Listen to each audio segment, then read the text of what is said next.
Hola, soy Andrea Chacrea. Soy parte del equipo de estudio e investigación del quehacer educativo en enseñanza de las ciencias naturales desde el año 2008. Desde el mismo año también me desempeño como contenidista, como maestra contenidista en el portal educativo de la ANEP, el portal Uruguay Educa, para el área de ciencias naturales. Y desde 2014 también trabajo en lo que era el Instituto de Formación en Servicio en el área de ciencias naturales, o CFP. Nos vamos a abocar al tema inicial de didáctica, perdón, de didáctica de común, para el concurso de maestros. El tema de concurso es el uso del modelo de indagación en la enseñanza de las ciencias naturales en segundo ciclo. Y el recorte que vamos a hacer entonces, que como está hablando de segundo ciclo, vamos a trabajar con el modelo de indagación en la enseñanza de las ciencias para la modelización. Se va a trabajar la modelización. La indagación es con el objetivo, con el fin de modelizar, de construir modelos, de entender modelos, de interpretar modelos. ¿Sí? Si bien esto puede ser una intencionalidad para trabajar desde el nivel inicial, específicamente el segundo ciclo es central y no puede no estar la modelización en la enseñanza de la ciencia. ¿Sí? A ver si pasa. Bien. Si estamos hablando de modelo de indagación, tenemos que pensar qué es la indagación. A lo largo de los años, la literatura que se refiere a la didáctica de las ciencias naturales ha avanzado y ha transformado sus ideas sobre esto de la indagación. En un principio había una interpretación que tenía que ver con aprender a desarrollar la capacidad cognitiva, todo lo que tiene que ver con la indagación. Aprender a desarrollar habilidades, destrezas de indagación, cómo medir, cómo observar, cómo controlar variables. ¿Sí? Otra interpretación fue esto de, si se va a enseñar la indagación, lo que se pretende es que se conozcan los métodos que usa la comunidad científica para producir conocimiento, para responder las preguntas que se plantean. Entonces ahí sería como una intencionalidad apuntada a conocer cómo es el trabajo de la ciencia, cómo es el trabajo de los científicos, cómo se construye conocimiento en la ciencia erudita. A lo largo pasaron los años y ahora hay como una interpretación que es esta última que está acá, que tienen que ver con las estrategias didácticas que se llevan adelante para enseñar y aprender ciencias naturales. ¿Para aprender qué? Para aprender capacidades de indagación, que sería el punto 1, todas las destrezas que tienen que ver con la indagación en ciencias, para conocer cómo investiga las ciencias naturales, cómo procede en las ciencias naturales de la ciencia erudita, y también para conocer conceptos científicos. Se había entendido que en esto de trabajar por la indagación se habían dejado de lado los conceptos científicos y se estaba aprendiendo a indagar por indagar en sí mismo. Y ahora la idea es no centrarnos solamente en los conocimientos y en los conceptos científicos, como era antes en una enseñanza más tradicional, sino que esta enseñanza por indagación nos va a permitir aprender sobre ciencia, sobre cómo procede y qué es la ciencia, pero además aprender también conocimientos científicos y participar de indagaciones de la ciencia escolar, indagaciones reales en ciencia escolar. ¿Sí? Uno de los conceptos centrales que se desarrolló y que en los congresos de ciencias naturales están muy presentes, es la idea de argumentación. Hubo una época también que se hablaba mucho de hablar, de leer y de escribir en ciencias naturales. Bueno, esto de desarrollar la capacidad argumentativa de los chiquilines es como algo central en la enseñanza de las ciencias y se lee mucho y está bien que así sea para trabajar con la argumentación. Una argumentación en base a pruebas. No se argumenta como una opinión, sino que se ponen en conjunto pruebas que me permiten argumentar sobre algún modelo científico. Este modelo científico me permite interpretar las pruebas. Y hay acá como un doble juego, que es la idea que une un poco el mundo de las ideas, de los conceptos, y el mundo de los fenómenos y de la indagación en sí. Esta indagación y esta forma de enseñar indagando, lo que nos va a permitir también es desarrollar las habilidades cognitivas y cognitivo-lingüísticas necesarias para desarrollar pensamiento científico. Y incluso para desarrollar otro tipo de pensamiento. ¿no? Estas son como dos cuestiones centrales en la enseñanza de las ciencias naturales por indagación. El tema de la argumentación y el tema de las habilidades cognitivas y cognitivo-lingüísticas. ¿Por qué puse esto de ABP? Porque también ahora las nuevas políticas educativas, y si nos ponemos a leer todo lo que se está proponiendo y por lo que se está apostando, se habla mucho del aprendizaje basado en proyectos, aprendizaje basado en problemas. Esta enseñanza por indagación es perfectamente trabajable en ABP. En ABP, por supuesto, no va a ser solo ciencias naturales, tenemos que también trabajar integrado con otra área de conocimiento, puede ser lengua, puede ser matemática, puede ser sociales, ¿sí? La idea es que también se puede trabajar por indagación, los que les gusta la ABP o los que ya están incursionando en ABP, pueden utilizar un proyecto de ABP para trabajar de la enseñanza por indagación, es una buena idea, ¿sí? Bueno, si vamos a enseñar indagación, ¿no? Y utilizando este modelo de indagación, es porque tenemos determinada concepción de ciencia, ¿no? Toda forma de enseñar ciencias naturales implica una concepción de ciencia que está de fondo, que está detrás, ¿sí? Nosotros, por la concepción de ciencia que tenemos, estamos de acuerdo o consideramos que el modelo de enseñanza por indagación va por buen camino, ¿no? Porque habla de una ciencia que es una ciencia abierta, una ciencia que se trabaja en equipo, una ciencia que se transforma, que es cambiante, que no me dice verdades, sino que interpreta fenómenos de acuerdo a determinado modelo, que tenemos interpretaciones válidas, pero que pueden ser transformadas. Bueno, esa idea de ciencia es a la que nos queremos acercar. La ciencia escolar que vamos a desarrollar en la enseñanza por indagación es una ciencia coherente con la ciencia de los científicos, con la ciencia erudita. ¿Por qué? Porque plantea, aparte de participar de una investigación, todo lo que implica participar de una investigación. Tomar decisiones, trabajar en equipo, tener contacto con los fenómenos, obtener datos de la realidad, analizar la lógica de determinados modelos, ¿sí? Muchas veces se puede trabajar sobre la realidad y hacer una experimentación, hacer una transformación de la realidad, en otros casos no, son observaciones, pero sí hay un ida y vuelta entre el mundo de las ideas, lo que yo estoy pensando, los conceptos que desarrollo, los modelos mentales que tengo, y el fenómeno natural que estamos estudiando, ¿sí? Esta forma de enseñar ciencias naturales, ¿habla de un método científico? No, no habla de un método científico.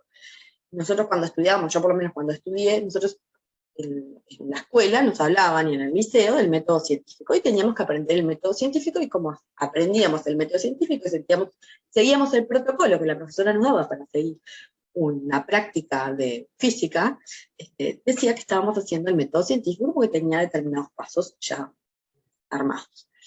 Este método científico entendemos que no existe en realidad en la ciencia erudita, en la ciencia de los científicos, porque lo que hay es variada metodología científica que, de acuerdo a la pregunta que nos planteemos, la forma que vamos a usar para responderla.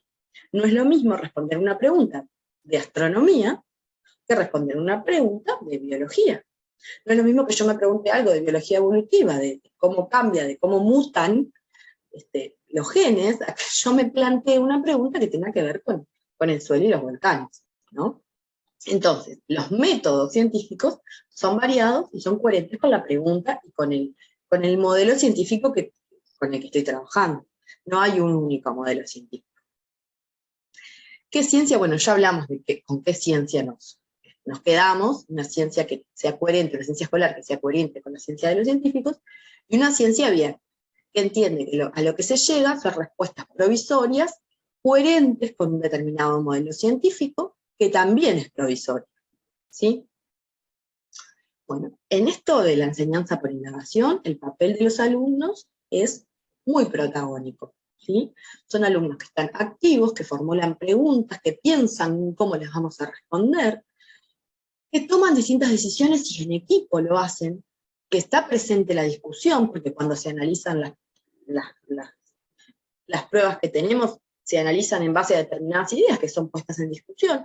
También hay discusión para tomar la decisión de cómo vamos a hacer para responder las preguntas, qué procedimientos vamos a hacer, cómo vamos a registrar lo que estamos observando. ¿sí? Es un papel muy activo, son alumnos que están activos. Y acá voy a dejar una idea a la que después vamos a volver, pero es una actividad que es especialmente mental. No es solo una actividad de gente haciendo cosas con las mesas en equipos y niños haciendo cosas con las manos. También es una actividad mental.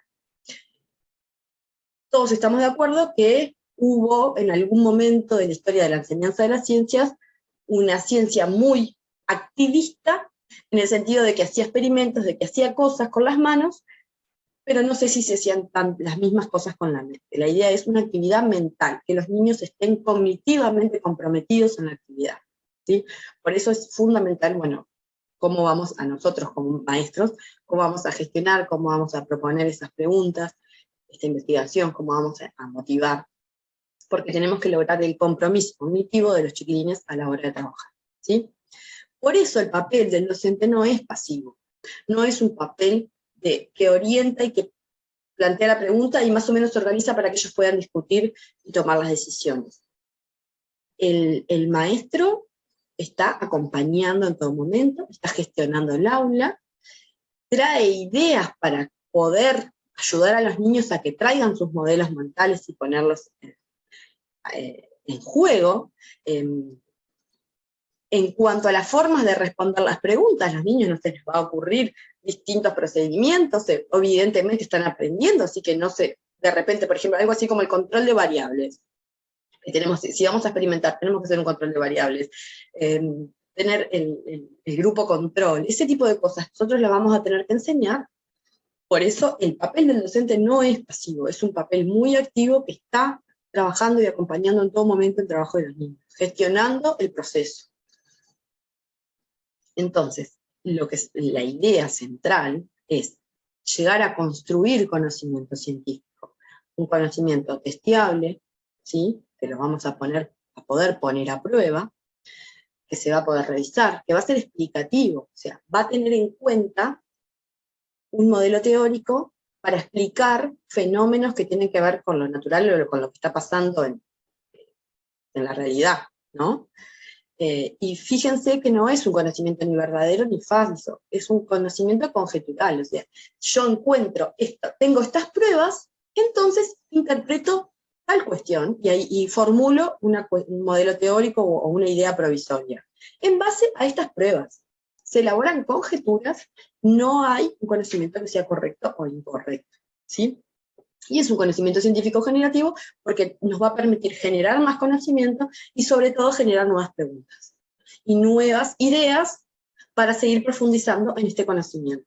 El modelo al que vamos a llegar, por ejemplo, de Ser Vivo, no va a ser un modelo acabado, va a ser un modelo que va a estar en constante transformación, enriquecimiento, robustecimiento, ¿sí? Vamos a llegar a algunas ideas de conformar mi modelo de Ser Vivo cuando trabaje con animales y vegetales, pero después vamos a incorporar nuevas ideas sobre ser vivo, sobre ese modelo de ser vivo cuando trabajemos con hongos, con microorganismos, ¿sí? Entonces, son modelos que no van a quedarse cerrados y acabados y decir, bueno, aprendí este modelo terminado. No, el modelo científico no se va a terminar, se va a ir construyendo y reconstruyendo constantemente.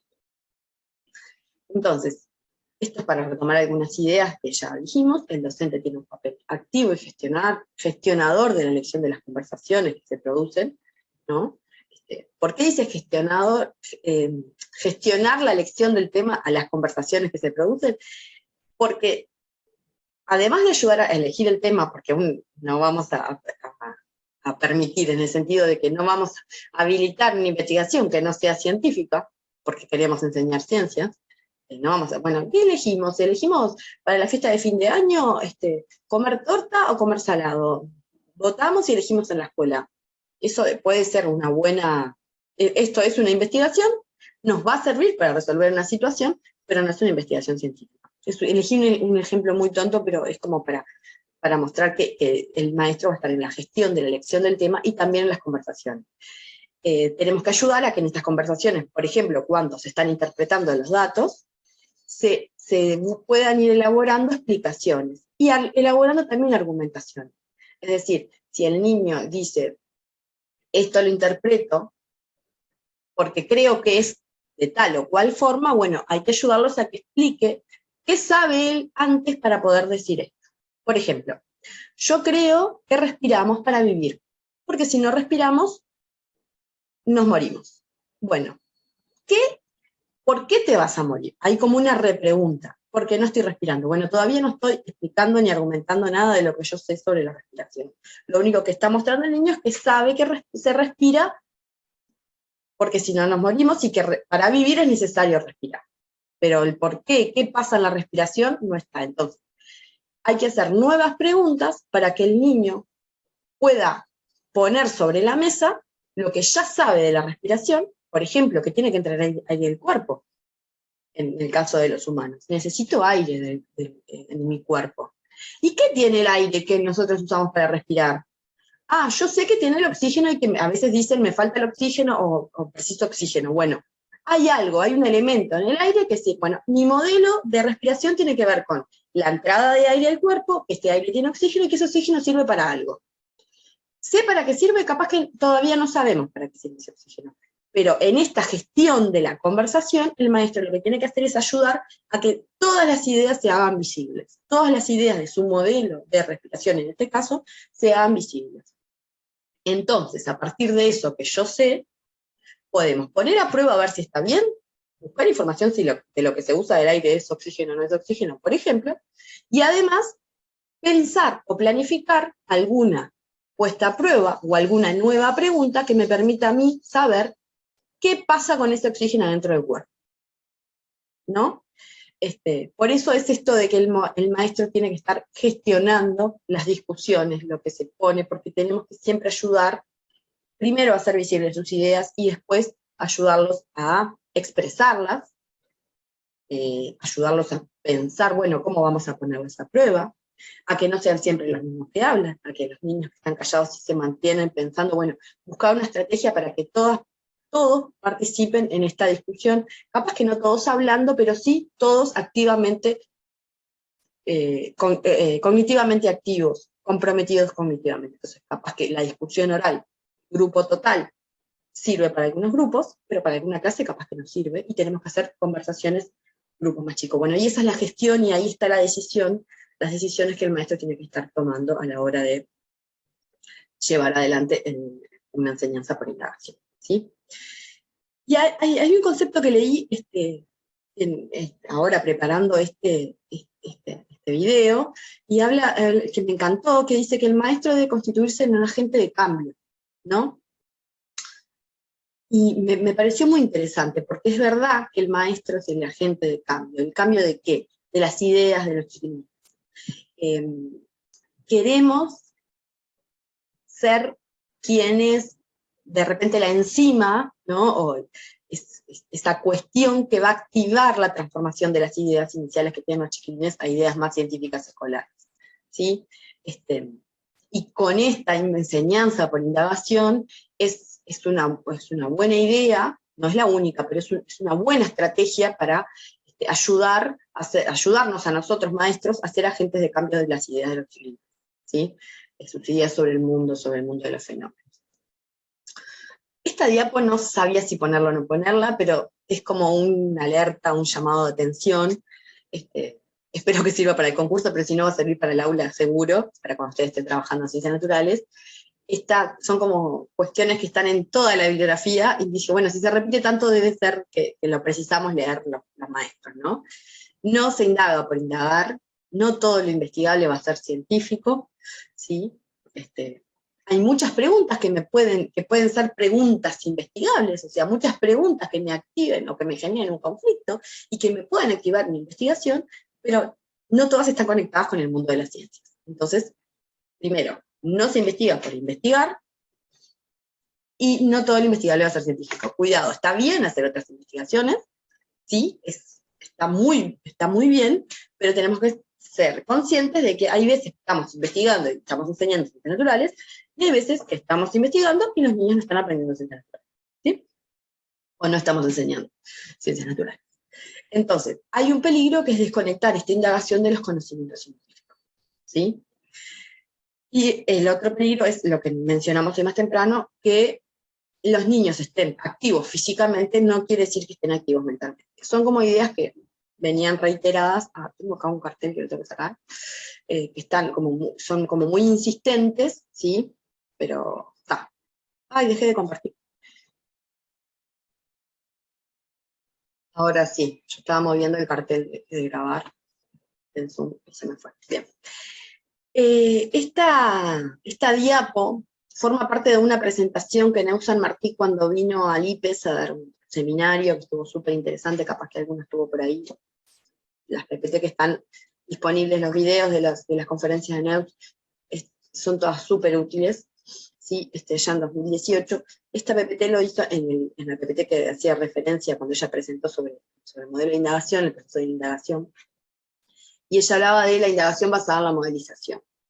Si nosotros estamos pensando en una indagación basada en la modelización, estos peligros que mencioné en la diapo anterior están bastante salvados, porque siempre, si estamos trabajando con la modelización y con los modelos científicos escolares, el problema de hacer una indagación que no tenga que ver con las ciencias, por lo menos está bastante cubierto y bastante salvado, no vamos a caer en ese problema, ¿sí? Entonces, en segundo ciclo hay modelos que tienen que ver con los modelos científicos, que están en segundo nivel. Yo anoté algunos que estaban por ahí, a los que se va a poder trabajar con los contenidos que están en ciencias naturales para el segundo ciclo, ¿no? De los sistemas físicos están el modelo de luz, de sonido, o sea, se puede agregar cómo se transmite el sonido, la energía, modelos de energía, podemos explicar, ¿no? Energía eléctrica, que es el modelo de electricidad, modelo de cambio químico, ¿sí? Ahí ya me fui a los sistemas materiales, a la química. El modelo corpuscular de la materia, es la teoría cinético-molecular, bueno, el modelo corpuscular de la materia lo tenemos por ahí. En cuanto a geología tenemos el modelo del planeta Tierra, el modelo de fósil, de acuífero, ¿sí? Con la teoría de la tectónica de placas involucra distintos modelos, ¿no? Modelo de volcán, modelo de, no me acuerdo cómo se llama, cómo se forman las cordilleras, esa cosa. Bueno, ese no me lo había notado, pero me lo acordé ahora. En cuanto a la astronomía, a los sistemas del espacio, tenemos el modelo Sol, el modelo de radiación solar, que tiene mucho que ver con física. Astronomía con física están como bastante conectados. El modelo del sistema Sol-Tierra-Luna, del sistema Sol-Tierra-Luna y Tierra-Luna, ¿no? Bueno, modelo de digestión, modelo de nutrición, modelo de respiración. Estos grandes modelos, modelo de ser vivo, y bueno, ahí podemos desagregar distintos modelos para ir trabajando. Entonces, pero los que yo encontré para el segundo ciclo tenían que ver con el modelo Tierra-Luna, con el modelo Sol-Tierra-Luna, los sistemas, modelo radiación solar, y bueno, están los acuíferos, bueno, por ahí estábamos. ¿Qué es este esquema? Bueno, Neuss explicaba, ¿no?, que este proceso de indagación lo podemos entender como un ciclo, pero que no es un ciclo unidireccional, sino que tiene como idas y vueltas como todo un proceso que en la vida hacemos donde tenemos problemas para resolver, ¿sí? Los problemas científicos también tienen este mismo recorrido, ¿no? Se va a presentar una propuesta de indagación, que puede ser un problema científico, puede ser una pregunta, y al momento de presentar esta propuesta, después de que está medio conformado, medio limpio ese problema, porque el problema nunca llega como muy, muy armado, hay que como irlo depurando, poniendo las ideas que tenemos sobre esta situación e ir armando el problema mejor, o la pregunta, ¿no? Se van a elaborar predicciones, hipótesis, yo me quedo con la idea más sobre todo predicciones. Bueno, ¿qué creo? ¿Cómo se responde esta pregunta? ¿Por dónde va? ¿Sí?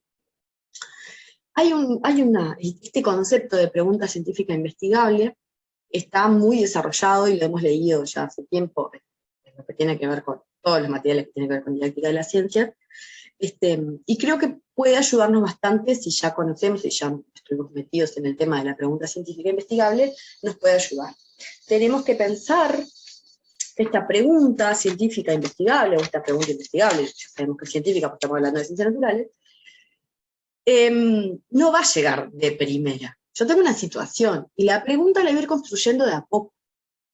Puedo iniciar con una buena pregunta que me active una investigación o a empezar a pensar y a discutir juntos, y después de ir a capaz que avanzando en esta, voy a planificar una investigación o en algo que estoy leyendo, porque por ejemplo, esto de la planificación de la investigación que viene después habla de registro y procesamiento de resultados e información. Voy a tener que acceder a información que dice, cosas que dice la ciencia. Entonces capaz que después de leer algo sobre esta temática puedo depurar un poco mejor la pregunta. Esta pregunta científica investigable, tenemos que estar tranquilos que no va a ser construida de primera, sino que a medida que va avanzando el proceso la vamos a ir construyendo. Lo importante es iniciar la investigación con una pregunta que movilice, ¿no? Primero que motive, que involucre a los chiquilines, que se conecte con lo que ellos ya saben. Porque si es muy alejada de sus conocimientos no va a ser accesible. Y es muy probable que una pregunta investigable para un grupo, o para una clase, no sea una pregunta investigable para otra. Porque también tiene que ver el contexto en esto de una pregunta científica investigable. Yo iba a poner las definiciones de pregunta investigable, no me convencí. Nosotros en el Instituto de Formación y Servicio, cuando trabajábamos en los cursos de Ciencias Naturales, decidimos dejar de lado un poco esto de la definición y tanto énfasis en buscar la pregunta investigable, porque esa pregunta va a llegar y se va a construir. Lo importante es que sea una buena pregunta, una pregunta que habilite el conflicto, que nos ponga a pensar, que traiga nuestros modelos mentales para responderla. Esa es la idea central, ¿sí? Es una pregunta que tiene que responderse buscando pruebas. ¿Tá? Tengo que buscar pruebas para poder responderla. Tengo que analizar estas pruebas para responderla. Si no analizo las pruebas y las respondo, y con las pruebas que conseguí se está respondiendo la pregunta, es porque no era investigable. Tiene que implicar una búsqueda de pruebas y un análisis de estas pruebas para poder responderlas, ¿sí? Tiene que implicar conceptos científicos, tiene que generar conflicto, y si es investigable según la literatura de didáctica de las ciencias, debe encerrar alguna variable en la propia pregunta. Los ejemplos que leí, había uno que me parece que es bien ilustrativo, que habla de la pregunta que se pudo haber planteado Redi sobre esto de la generación espontánea, cuando veía que en la carne salían gusanos de la mosca, ¿no?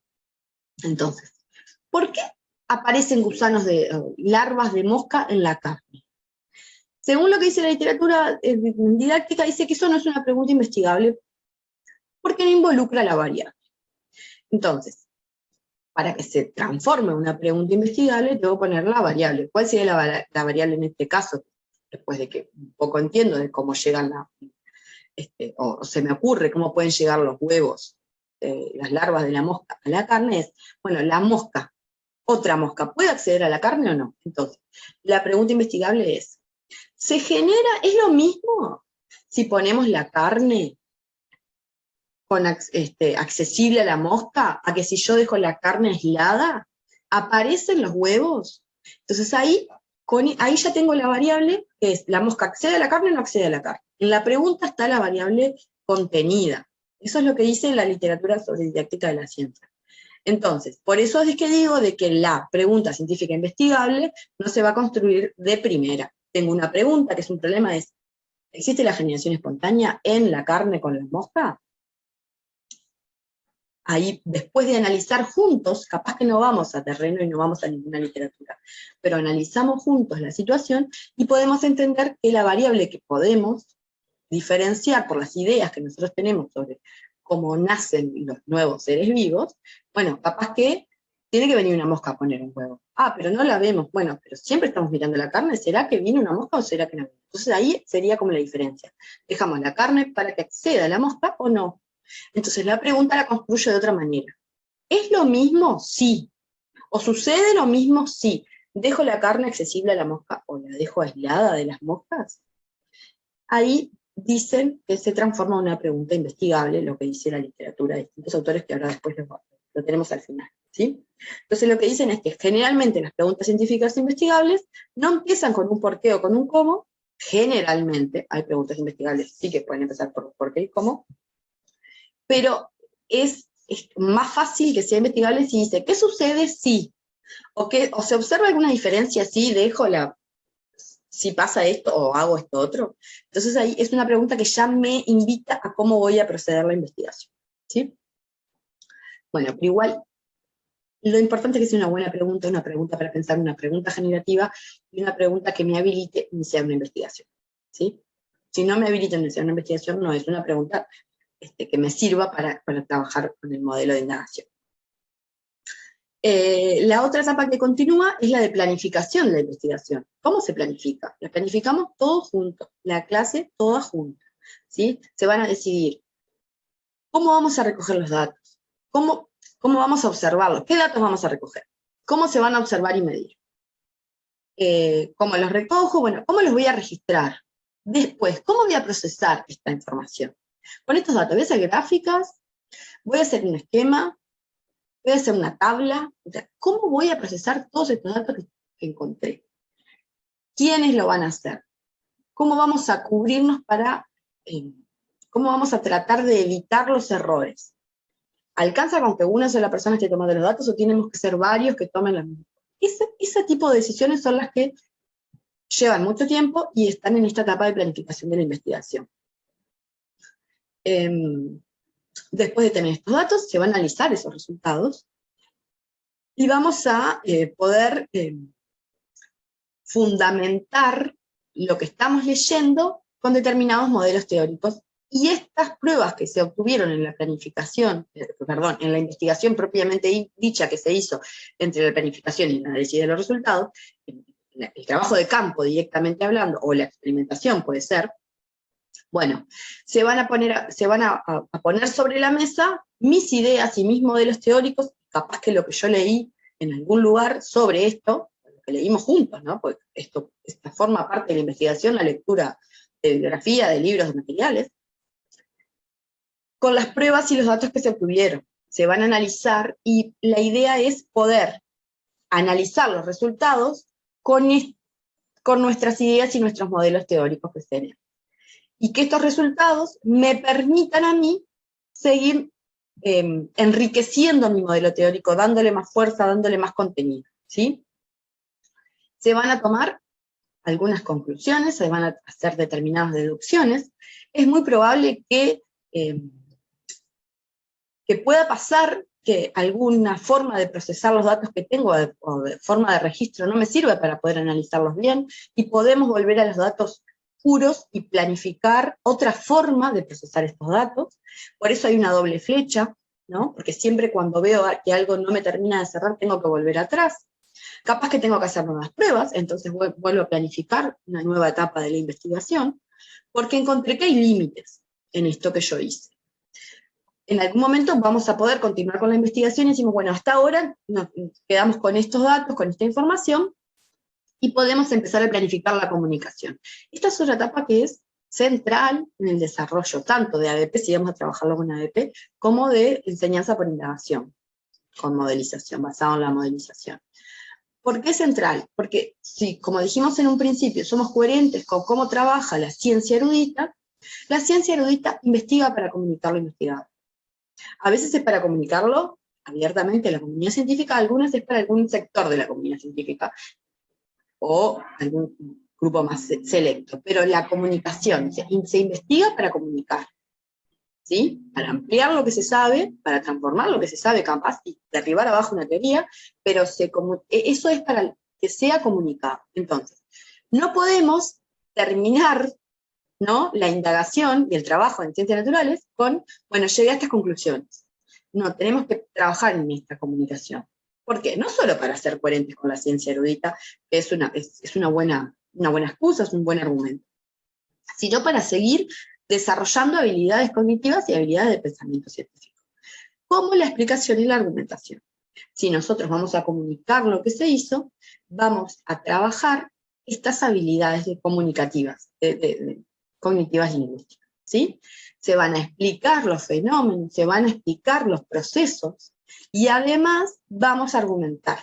Porque uno siempre que comunica en ciencias tiene que pensar en argumentos y contraargumentos, preguntas y cuestionamientos que nos pueden hacer en la investigación. Entonces, seguimos desarrollando estas habilidades cognitivo-lingüísticas.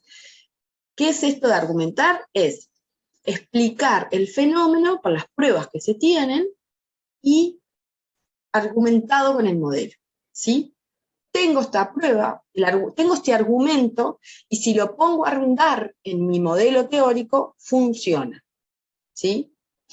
Se entendió esto sobre la condensación.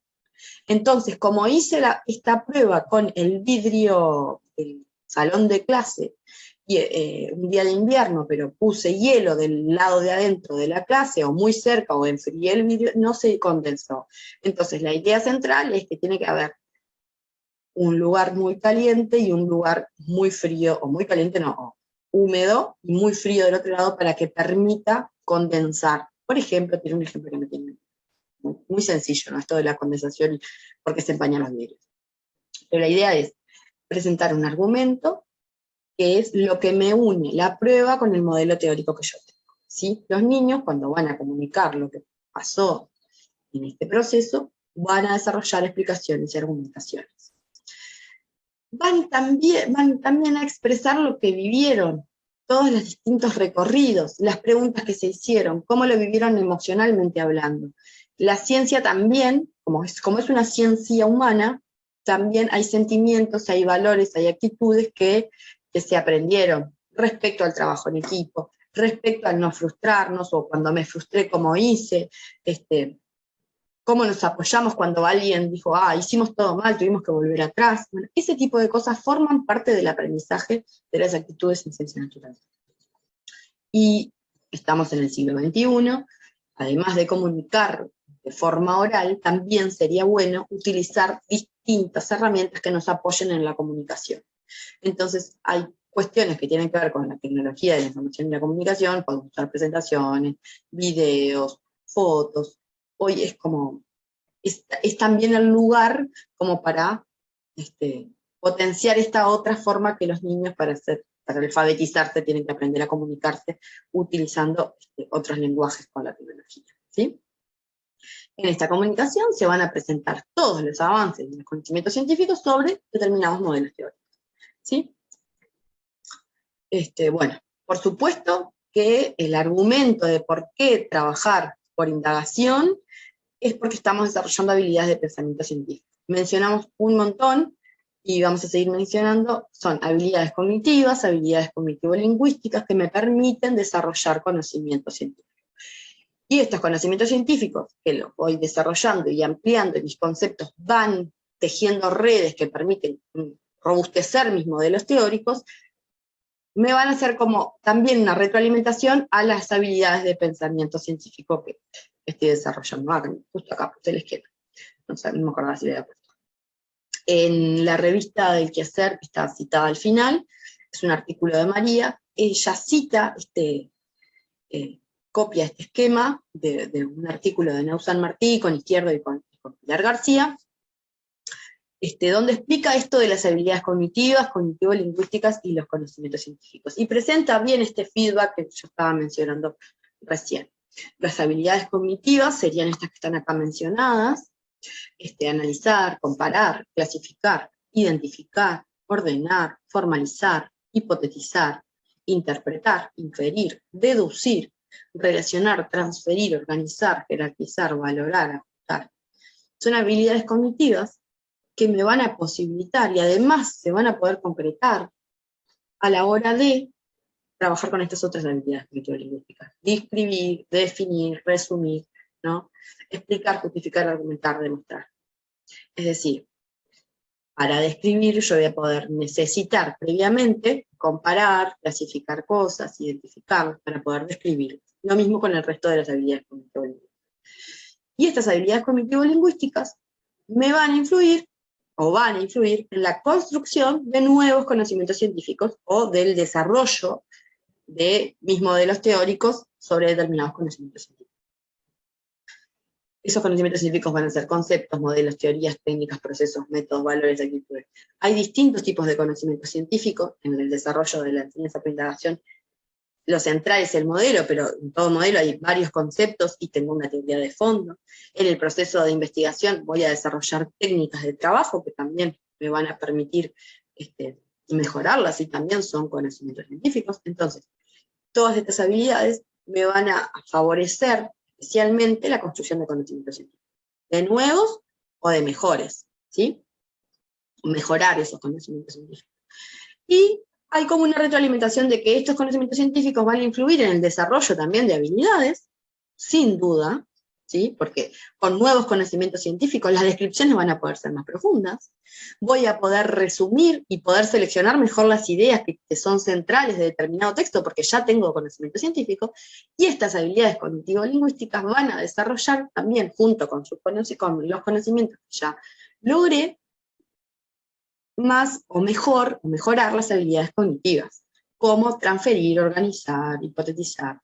Los análisis que yo haga van a poder ser mejores, más profundos, más fundamentados, si mejoré mis conocimientos científicos, si mejoraron mis habilidades cognitivo-lingüísticas, y es como un círculo que creo que es como de los mejores argumentos para decir, está bien y es muy recomendable enseñar ciencias por indagación basadas en la modelización. Fundamentalmente y centralmente, nosotros maestros en segundo ciclo, conscientes de esto, de que estamos desarrollando todas estas habilidades, y así vamos a mejorar los conocimientos científicos, ¿sí? A ver, no me deja pasar la diapositiva. Ahora sí. Para cerrar, tomé de una de las bibliografías que estuve leyendo para este fragmento, que me pareció bastante útil para sintetizar todo lo que trabajamos. Dice, cambiar estas concepciones es muy complejo, las concepciones que refieren a la forma de enseñar ciencias naturales, ¿no? Ya que en todo caso se cree que los alumnos aprenderán las ideas a partir de observar sin más. Esto, ¿se acuerdan en la época donde se hablaba del aprendizaje por descubrimiento? ¿No? Los niños los enfrentábamos al otoño, de las hojas de otoño, y van a descubrir el otoño, ¿no? Bueno, es como para desterrar un poco eso de la enseñanza por descubrimiento. Lo interpreto yo así. Dice, pero concebir el aprendizaje de las ciencias como un proceso de modelización basado en la indagación condiciona que se percibe el contexto como algo necesario para posibilitar la expresión de las ideas que se habrán de poner a prueba, no solo como motivación. Que se valore que no todas las preguntas son igualmente válidas para promover un proceso de construcción del modelo desde su complejidad y un razonamiento significativo.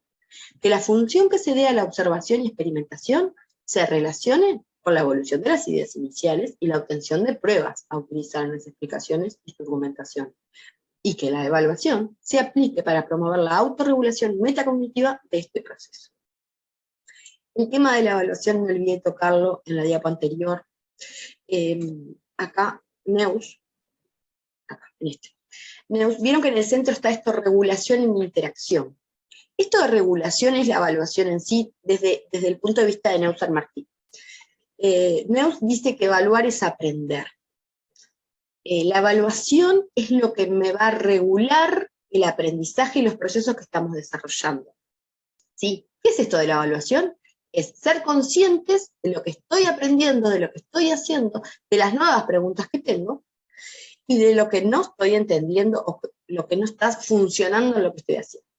Entonces, esta evaluación es una metacognición, es un análisis de los aprendizajes, constante y en interacción, porque no es en solitario. ¿Sí? Es en el trabajo en equipo, es en el trabajo en grupo total, es en el ida y vuelta con mi compañero, siendo en todo momento conscientes de los procesos de aprendizaje que estamos realizando. Y dice regulación, y lo llama regulación específicamente porque es lo que va a habilitar, avanzar, retroceder, regular el proceso, ¿no? Regular en el sentido de definir caminos y procesos que estamos realizando.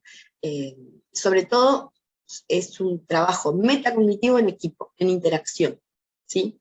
Entonces, la evaluación del docente, en este caso, sobre todo tiene que apuntar a favorecer la autoevaluación y la coevaluación. de distintas cuestiones que son aprendizajes. Cuestiones que tienen que ver con el modelo teórico, sí, pero también con los procesos que se están realizando para aprender ciencias naturales y con la forma de comunicarlo, ¿sí? Se evalúa, nos coevaluamos y nos autoevaluamos pensándonos nosotros como un poco de afuera, ¿no? Analizando los procesos que estoy realizando, tratando de hacer un análisis un poco más externo de los procesos que están pasando en la clase. Por ese lado va la evaluación. Entendiendo los cambios, entendiendo las transformaciones, no es esto está bien o esto está mal. Estas ideas se cambiaron de esta manera, transformamos las ideas de esta manera. O los procesos o las técnicas que íbamos a utilizar eran determinadas técnicas, algunas sirvieron, otras no, y tuvimos que aprender que para hacer el registro de esta observación, lo mejor era este camino y no este otro. Ser conscientes de los procesos que realizamos también es parte de esa evaluación y es el trabajo del maestro, ¿no? Trabajar ayudando a esta autoevaluación y coevaluación. Por eso habla del centro, regulación e interacción. Me he quedado eso. Bueno, espero que les haya servido. Acá hay algo de bibliografía. Es toda fácilmente accesible en internet, así que por ejemplo, si para leerlo de Couso ponen de la moda de aprender indagando la indagación para modelizar, lo van a encontrar rápidamente, y por ejemplo esta de María Ibarburu está en la página de la revista. Son las dos que para mí son las centrales. Si quieren seguir profundizando, para seguir profundizando en este tema para preparar el concurso, estas son centrales, y estas otras tres las usé para trabajar. Esta última no la usé tanto, pero la vi, la conozco, y sé que puede ser útil también para trabajar en esto de la indagación en el aula. Y bueno, estas otras dos, esta de Ferrer-Kurt, está muy buena, sobre las preguntas científicas investigables, ayuda mucho a comprender sobre esto y sobre el proceso de indagación. Bueno, es la que seleccioné como bien útil, y si están cortos de tiempo, estas primeras son ideales. Bueno, espero que les haya servido. Un abrazo a todos.